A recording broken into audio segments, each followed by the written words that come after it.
뽀송뽀송한 털, 블랙 앤 화이트의 완벽한 조화, 치명적인 몸매와 귀여운 눈빛으로 전 세계인들의 사랑을 독차지한 자이언트 판다입니다.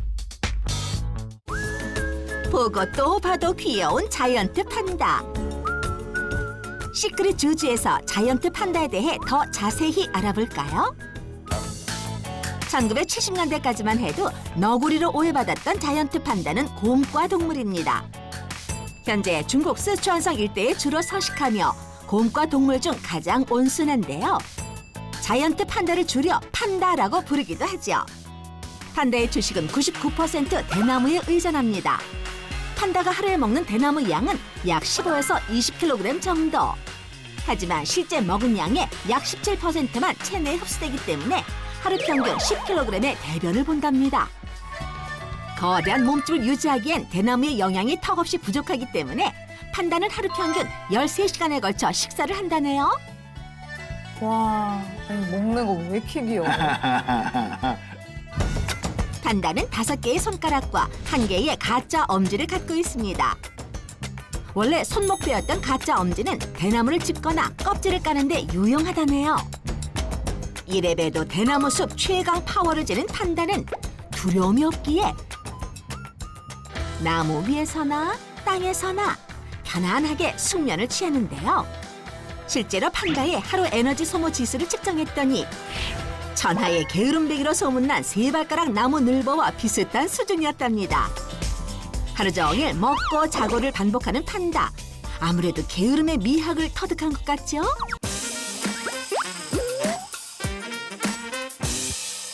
자이언트 판다의 꼬리는 보기에는 짧아 보이지만 사실은 한 15cm 정도의 꼬리를 가지고 있고요. 우와, 꼬리 뭐야? 야, 이제 꼬리가 보이네. 뭐야요? 하얀색으로 되어 있기 때문에 아마 그 엉덩이 털과 이렇게 혼합이 되어서 동그랗게 보이긴 하지만 사실은 15cm 정도의 긴 꼬리를 가지고 있습니다.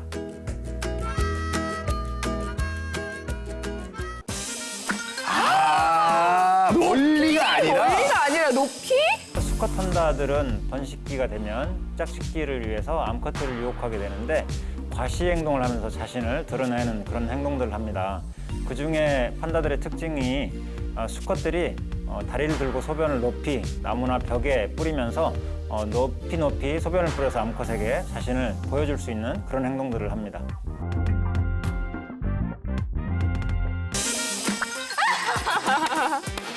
아, 근데 어떻게 먹는데? 어떻게?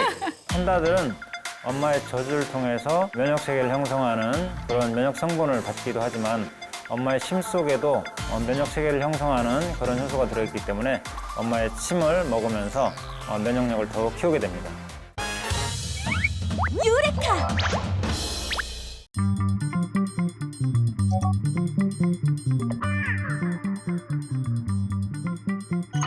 이런 프로젝트가 하나 생겼어요. 카레스2라는 저희 로봇 이름인데요. 사지가 마비된 척수 손상 장애인의 경우에는 팔다리를 못 움직이니까 아이마우스라고 눈동자를 추적을 해서 마우스 커서를 움직이고 선택하고 할 수 있게 척수 손상 장애인들이 일상생활 중에 필요로 하는 작업들을 로봇이 할 수 있도록 구현을 했죠. 그가 학생연구원으로 참여한 이 프로젝트는 우리나라 최초의 재활 로봇이라 불리며 혁신적인 기술로 평가받았지만 예비 사용자들을 대상으로 시연했을 때 예상치 못한 난관에 봉착했다는데요.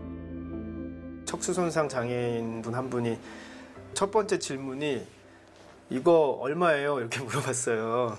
근데 그 질문을 듣는 순간 당연한 질문이거든요. 이걸 사서 써야 되는 분이니까 가격 물어보는 게 당연한 건데 저희 모두 아마 느꼈을 거예요. 아, 이거 저분이 살 수 없을 만큼 비싸겠다. 재료값만 해도 이거는 저분들이 감당할 수 없을 수준이다. 이런 생각이 들어서 결국은 실사용자가 쓰지 못할 거를 열심히 우리가 만든 건 아닌가 이런 생각을 하게 됐습니다. 그래서 좀 많이 죄책감도 들고 좀 미안한 마음도 있고 좀 뭐 앞으로 뭘 해야 되나, 뭘 해야 정말 도움이 될까 그런 고민도 많이 했죠.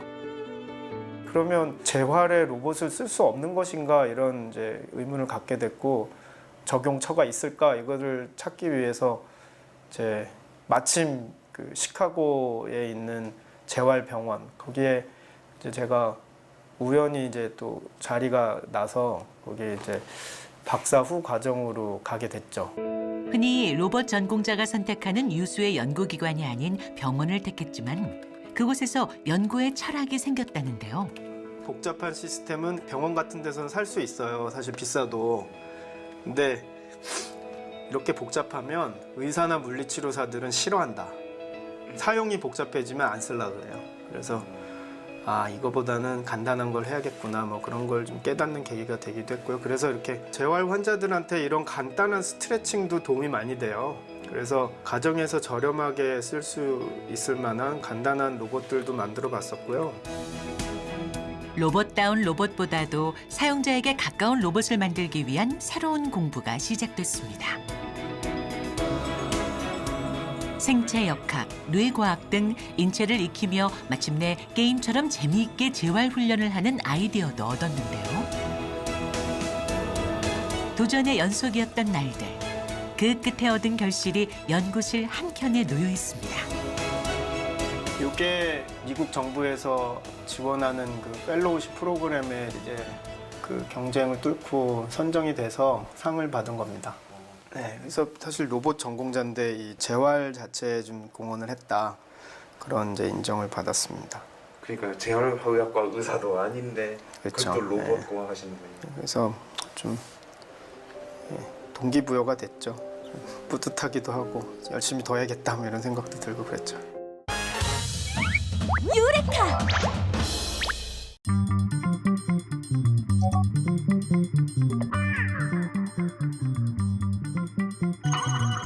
오른손을 주관하는 좌뇌와 왼손을 주관하는 우뇌는 서로 다른 역할과 기능을 담당합니다. 좌뇌는 언어의 뇌, 계산의 뇌라고도 하는데 논리적이고 이성적 판단에 관여하죠. 따라서 좌뇌형 사람들은 이름을 잘 기억한다거나 수학학습에 유리합니다. 우뇌는 창의적 사고의 뇌로 시각, 감성 능력이 뛰어나 우뇌형 사람은 공간, 그림에 강하며 직관적 판단으로 문제를 해결하죠. 왼손잡이들이 뭐 창의적이다 뭐 이런 식의 이야기를 또 가끔 하기도 하거든요. 근데 그게 왜 그러냐면은 저희 뇌는 이제 대뇌 편재화라고 그래서 좌반구는 뭐 흔히 얘기해서 막 논리적이고 어떤 언어적인 처리를 주로 담당을 하고 그리고 우반구는 전체 숲, 이제 그림을 먼저 봅니다. 왼손잡이들은 아마 전체를 보는데 조금 더 강점이 있으니 일반적으로 저희는 생각하지 못했던 뭐 A라는 것과 B가 연결이 되는 거였어 라고 걔네들을 쉽게 잘 연결짓는다거나 이런 과정에서 뭔가 좀 창의적인 능력들이 발휘될 여지가 있지 않을까 뭐 이 정도는 생각해 볼 수 있을 것 같습니다. 여러분은 이 그림에서 무엇이 보이나요? 이 그림은 좌뇌 중심형과 우뇌 중심형을 판가름할 수 있는 그림인데요. 만약 달마시안이 보인다면 우뇌 중심형 사람이라고 합니다. 내 수업 시간에 보면은 이게 머리고 이게 꼬리라고 알려줘도 안 보인대요. 그런 분들은 좌절할 필요가 없는 게요. 그분은 남들한테 없는 분석력이 대단히 강한 사람이에요. 그러니까 좌뇌 활성화 능력이 굉장히 큰 사람이에요. 그래서 그다음에 하나를 놓고 끝까지 깊게 파는 집중력이 대단히 큰 사람이에요. 몰입도가 굉장히 큰 사람들이 대개는 그래요. 이제 우뇌가 활성화된 사람은 점들이 있지만 그 점들이 전체적으로 큰 어떤 윤곽을 가지고 있고 뭘 차지하고 있는지에 대한 부분이 활성화되어 있는 사람이에요. 그러니까 전체 모습을 보는 거죠. 그러니까 달마시안이 보이는 거거든요. 그래서 이 좌뇌 중심형과 우뇌 중심형은 어느 쪽이 좋다고 나쁘다가 아니라 역할이 다른 거예요. 일을 할 때. 허만의 대뇌 우성 모델에 따르면 두뇌 사고 유형을 조금 더 세분화할 수도 있습니다. 이성적 활동을 하는 대뇌 피질과 감정 기능을 담당하는 변연계로 뇌 영역을 한 번 더 나누는 건데요. 크게 A 영역은 논리적 분석가, B 영역은 계획적 조직자, C 영역은 감성적 소통자, D 영역은 혁신적 공상가 유형으로 나눌 수 있죠. 단순히 지식을 따지는 지능을 떠나 공감 능력, 창의성 등 모든 것이 지능으로 이어지는 21세기는 과거와 비교해 원하는 인재상이 더욱 다양해졌습니다. 이는 곧 똑똑하다고 말할 수 있는 사람의 유형이 많아졌다는 뜻이기도 한데요. 때문에 다수의 전문가들은 좌뇌, 우뇌를 골고루 발달시키는 것이 중요하다고 합니다. 그냥 우리의 뇌는 항상 그대로 고정되어 있는 게 아니라 열심히 노력하면은 그것이 다른 기능으로 바뀔 수 있다. 그러니까 뭐 그게 꼭 고정이 돼서 이게 더 유리하다 하는 것보다는 이제 우측 뇌하고 좌측 뇌는 같은 기능을 한다. 그런데 어떤 기능은 좌측이 좀 더 많이 하고 어떤 기능은 우측이 또 주로 담당하고 이렇게 생각을 해야 됩니다. 그래서 이제 우리가 그런 걸 기본적으로 인식을 해야 된다. 그러니까 양손을 다 쓴다는 게 결국은 더 중요한 거죠. 유레카!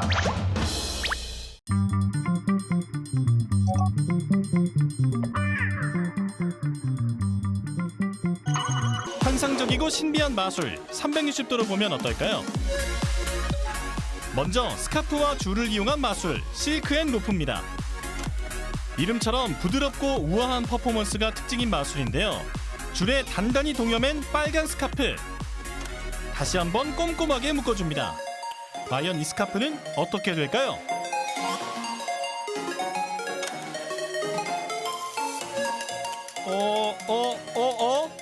분명 줄에 묶여있던 스카프가 어느새 줄에서 분리됐습니다.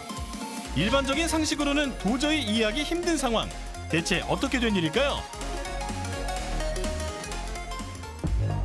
360도 카메라로 보면 그 원리를 확인할 수 있습니다. 앞에서 보면 분명히 줄에 단단히 묶여있는 스카프.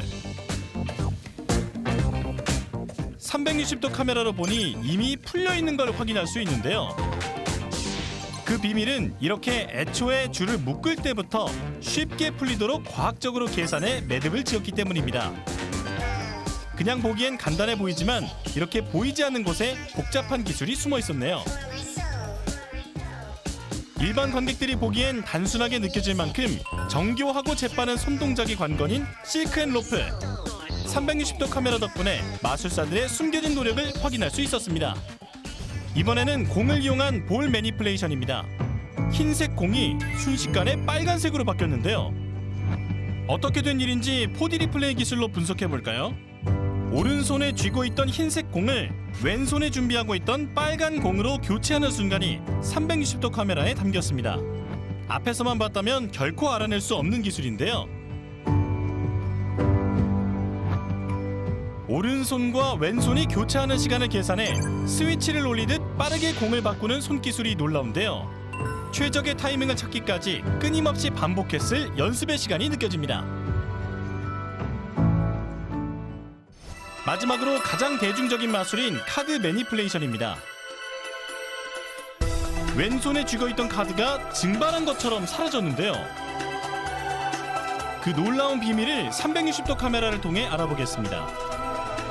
오른손에 쥔 부채처럼 넓게 편 카드가 왼손에 쥔 카드를 가리는 사이 빠르게 사라지는데요. 일반 관객들의 시야에서는 결코 볼 수 없는 장면이죠. 어떻게 된 일인지 좀 더 자세히 볼까요? 왼손에 쥔 카드를 손목 스냅을 이용해 재빨리 오른손의 부채 모양 카드 아래로 넘기는 겁니다. 카드 매니플레이션은 조금만 각도가 틀어져도 숨겨둔 카드가 드러나기 때문에 눈보다 빠른 손놀림이 중요한데요. 그래서 마술사는 카드가 관객의 시야에 노출되는 시간과 빈도, 각도 등 모든 걸 치밀하게 계산해야만 합니다. 환상을 넘어 현실이 되는 마술. 보다 완벽한 마술을 관객들에게 선사하기 위해 지금도 많은 마술사가 열심히 땀을 흘리고 있습니다.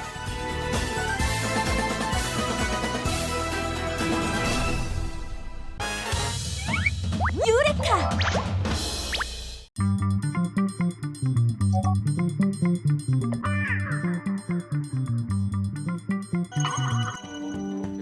테이블 위에 놓여 있는 건 손 모양의 로봇인데요.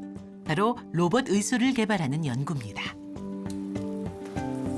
무겁게 잡고 싶으면은 단단하게 잡아주고 가볍게도 좀 잡아줄 수 있고. 잡는 방법이 좀 두 개가 다르네요.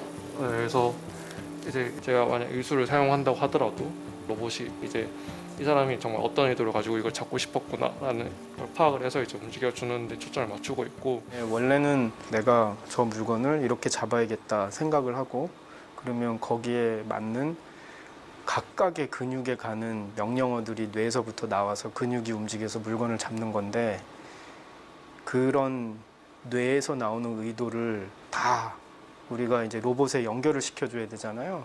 그거는 정말 어려운 일입니다. 신경을 다 다발다발 봐야 되는데 그 신경이 한두 개도 아니고.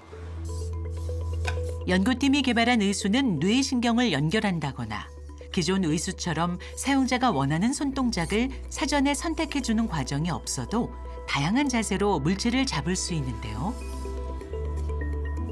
저희는 실용적인 관점에서 현재 이제 의도 인식을 다른 식으로 하는 거죠. 로봇이 센서로 물체와의 내 손의 상대 위치는 어느 정도로 다가가고 있구나. 이거를 알면 로봇이 깨닫는 거죠. 아, 이 물건은 이렇게 잡아야겠구나. 로봇의 각 손가락 끝에 있는 근접 센서가 물체와의 거리를 측정하고 손등에 있는 센서가 위치를 인식하는데요. 두 가지 센서로 얻은 데이터를 로봇이 인공지능 학습한 결과입니다. 그러면 센서 같은 경우는 그래도 비싸지 않아요? 센서 되게 간단한 센서를 사용해서 요거는 이제 물체가 다가가는 걸 이제 인식할 수 있는 적외선 센서인데요. 요거 같은 경우에는 이제 센서 하나에는 한 150원 정도 굉장히 좀 저렴한 센서입니다.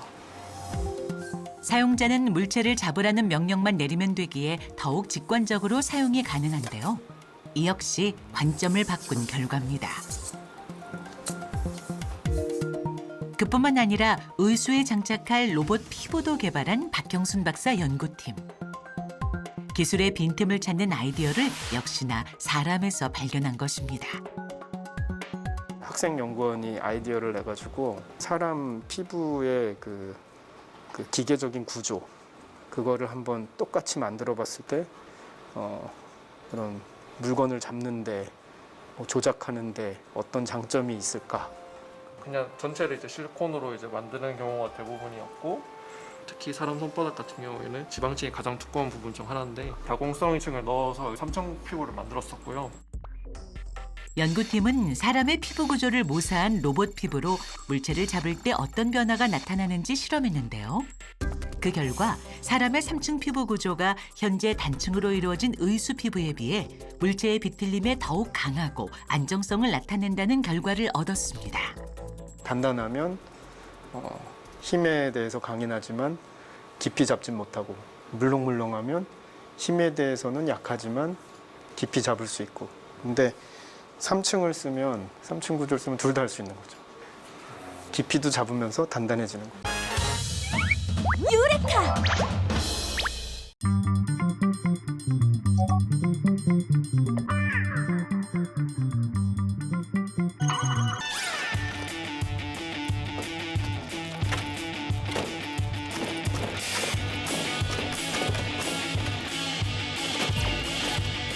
오케이. 일단은 이걸 저기다 갖다 놓을까요?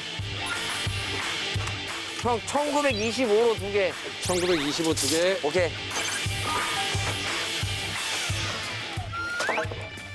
형, 나 그리고 950으로 하나만 잘라주세요. 950 하나. 네.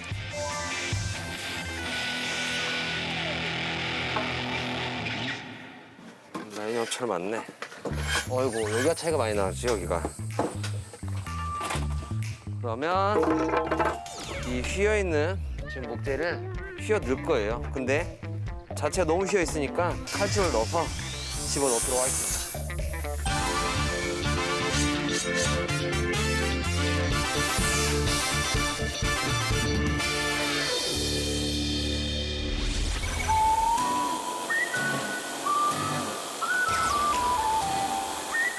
(950)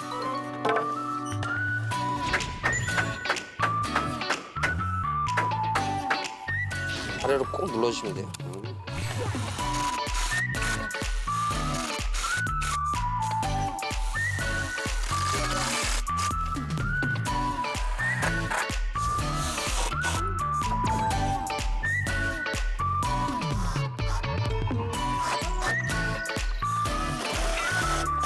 됐다.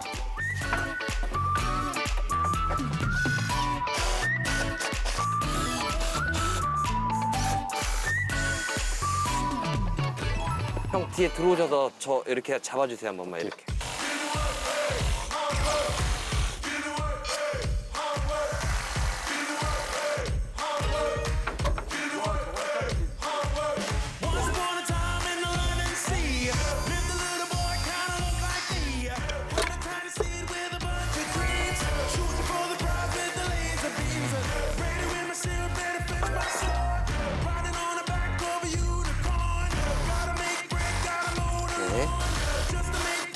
네, 됐습니다.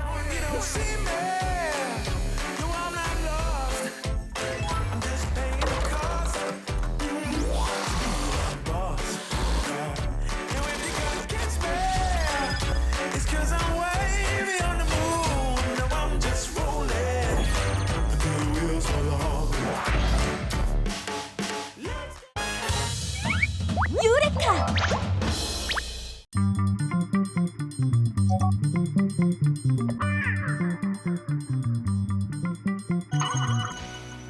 CCS 기술은 크게 이산화탄소 포집, 수송, 주입 및 저장의 세 단계를 거치는데요. 실제 이산화탄소 저장 과정에서 발생할 수 있는 기술적 문제를 해결하고 다양한 변화에 따른 운영 기술을 고도화하고 있습니다. 전체 처리 비용의 70에서 80%를 담당하는 포집 단계에서는 대규모 플랜트에서 발생하는 이산화탄소를 배기가스로부터 분리한 후 압축하는 과정이 이루어집니다. 이산화탄소는 보시는 것과 같이 대기 중의 파이프에서 바닷속으로 연결된 파이프까지 긴 경로를 타고 이동합니다. 바다의 온도는 깊이에 따라 섭씨 20도에서 4도 이하에 이르기까지 온도 변화가 크게 벌어질 수 있는데요. 온도에 민감한 이산화탄소가 이 과정에서 많은 변화를 일으킬 수 있고 이는 곧 안정성과 직결되기 때문에 다양한 조건을 부과해 관찰해야 하죠. CCS의 목표는 한정된 공간에 더 많은 이산화탄소를 저장하는 겁니다. 탱크 속 이산화탄소는 액체 상태이기 때문에 점성이 높아 저장소에 주입하기가 까다롭고 기체 상태에서는 주입은 용이하지만 저장량이 적어지기 때문에 액체와 기체의 중간 상태인 초임계 상태를 유지하면 주입성을 높일 수 있죠. 이를 위해선 탱크 속 영하 20도였던 이산화탄소를 섭씨 30도 이상으로 끌어올려 유지해야 하며 환경의 변화에도 온도와 압력이 일정하도록 조절하는 겁니다. 그럼 이러한 CCS 설비가 실제 바다에서는 어떻게 적용될까요? 초임계 상태의 이산화탄소가 파이프를 통해 바닷속으로 이동합니다. 해저엔 테스트베드에서 보았던 온도, 압력 조절 시스템이 배치되어 있고요. 이산화탄소는 이제 800m 이하의 다공성 지질 구조에 저장되는데요. 주입부터 저장까지 모든 변화는 이 시스템을 통해 관리 운영될 예정이죠. 이산화탄소 저장에 대해 안정성을 거론하지 않을 수 없습니다. 그 중심엔 지진과 누출에 대한 우려가 따르는데요. 국내 CCS는 이미 10여 년 전부터 실증 사업에 착수한 바 있습니다. 2017년 포항 해상에 100톤의 이산화탄소를 주입하는 데 성공했지만 그 해에 지진이 발생하면서 잠정 중단됐죠. 지진이 이산화탄소의 압력 상승에 의한 것이 아니냐는 논쟁 속에서 2년여에 걸친 국내외 전문가들이 분석한 결과 CCS가 지진의 원인이 될 수 없다는 것이 밝혀졌습니다. 그렇다면 이번 연구의 종착지는 어디일까요? 구멍을 뚫는데도 막대한 돈이 들기 때문에 이미 비워진 유전이나 가스전에 이산화탄소를 채우는 것이 현재로선 가장 이상적인 장소인데요. 울산 근해에는 2004년부터 천연가스 등을 생산해온 동해 가스전이 있습니다. 이곳은 2022년 6월 생산 종료를 앞두고 있으며 그 빈 공간을 이산화탄소 저장 공간으로 활용할 계획이죠. 이곳에 묻혀있던 천연가스가 수백만 년 동안 새어나오지 않았다는 사실을 통해 누출로부터의 안정성을 보장하고 있고요. 앞으로 30년간 총 1,200만 톤의 이산화탄소를 저장할 수 있을 것으로 전망하고 있습니다. 유레카!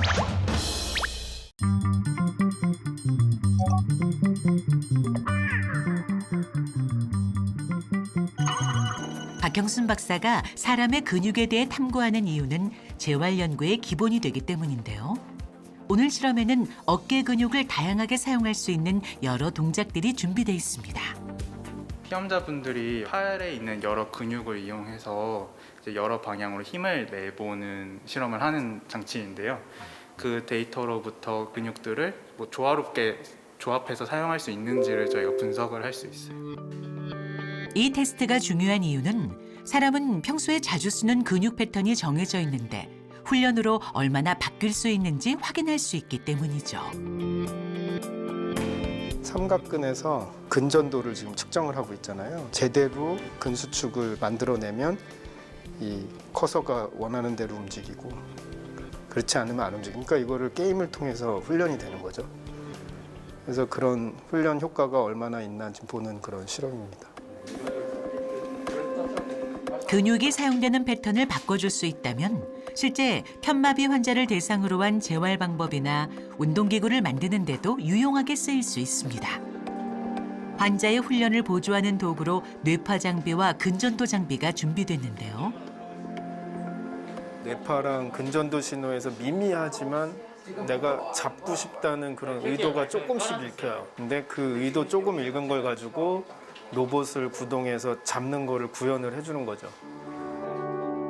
또한 카메라로는 마커의 위치를 확인하는데 단 하나의 의도까지도 놓치지 않기 위해 선택한 방법입니다. 지금 카메라로 의도 인식하죠. 이분의 동작으로 그다음에 근전도 신호도 하죠. 그다음에 뇌파도 측정하죠.